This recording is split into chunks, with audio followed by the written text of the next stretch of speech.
America के California में एक जोरदार बम धमाका हुआ। कार में यह धमाका हुआ जिसमें एक शख्स की मौत हो गई, 4 लोग जख्मी हो गए।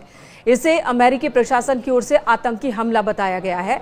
कैलिफोर्निया में ही एक आईवीएफ क्लिनिक के बाहर ये जोरदार धमाका हुआ, जिसके बाद पूरे इलाके में दहशत फैल गई।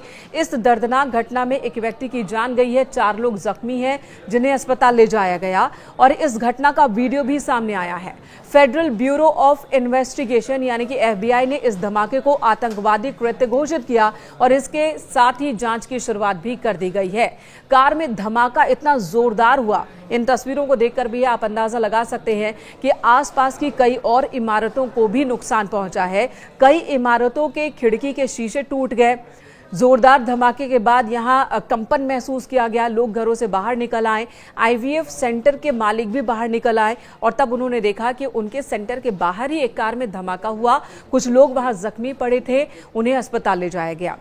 जो जानकारी है उसके मुताबिक शनिवार सुबह 11 बजे यानी कि भारत के हिसाब से बात की जाए तो रात में लगभग आधी रात में अमेरिकी रिप्रोडक्टिव सेंटर यानी कि आईवीएफ के बाहर एक कार खड़ी थी जिसमें धमाका हुआ। आसपास लोग दहशत में आ गए। बहुत ही शक्तिशाली था ये धमाका, कार के परखच्चे उड़ गए।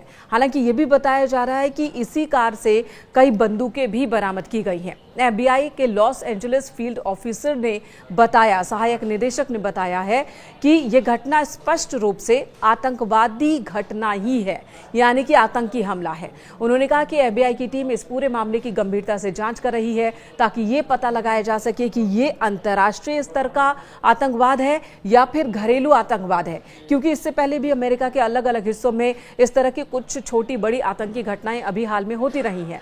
हालांकि अधिकारी की ओर से बहुत ज्यादा जानकारी फिलहाल नहीं दी गई है।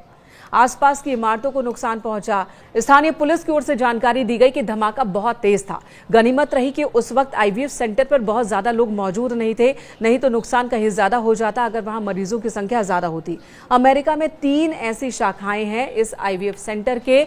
वहीं आईवीएफ सेंटर के मालिक ने भी बताया कि जब धमाका हुआ तब वो क्लिनिक के अंदर थे, हालांकि बहुत ज्यादा मरीज नहीं थे और धमाके के साथ ही वो क्लिनिक से बाहर निकले। साथ ही वो ये भी कह रहे हैं कि अगर ये धमाका उन्हें धमकाने के लिए है या परेशान करने के लिए है तो वो डरने वाले नहीं है, मरीजों की सेवा वो जारी रखेंगे। फिलहाल आईवीएफ और साथ ही स्थानीय पुलिस इस मामले की जांच पड़ताल में जुटी हुई है। सबूत इकट्ठा किए जा रहे हैं, प्रत्यक्षदर्शियों से पूछताछ भी की जा रही है ताकि इस घटना को लेकर पूरी जानकारी सुरक्षा एजेंसियां जुटा सके। लेकिन अमेरिका में इस तरह के घटना हर कुछ दिन के बाद, कुछ महीनों के बाद होना सुरक्षा व्यवस्था पर सवाल खड़े कर ही रहा है। इससे पहले हमने देखा प्रेसिडेंट इलेक्शन के दौरान खुद डोनाल्ड ट्रंप, जो कि उस वक्त कैंडिडेट थे, उन पर कई जगहों पर हमला हो गया था और अब इस तरह के धमाके अमेरिकी सुरक्षा व्यवस्था पर सवाल खड़े कर रहे हैं।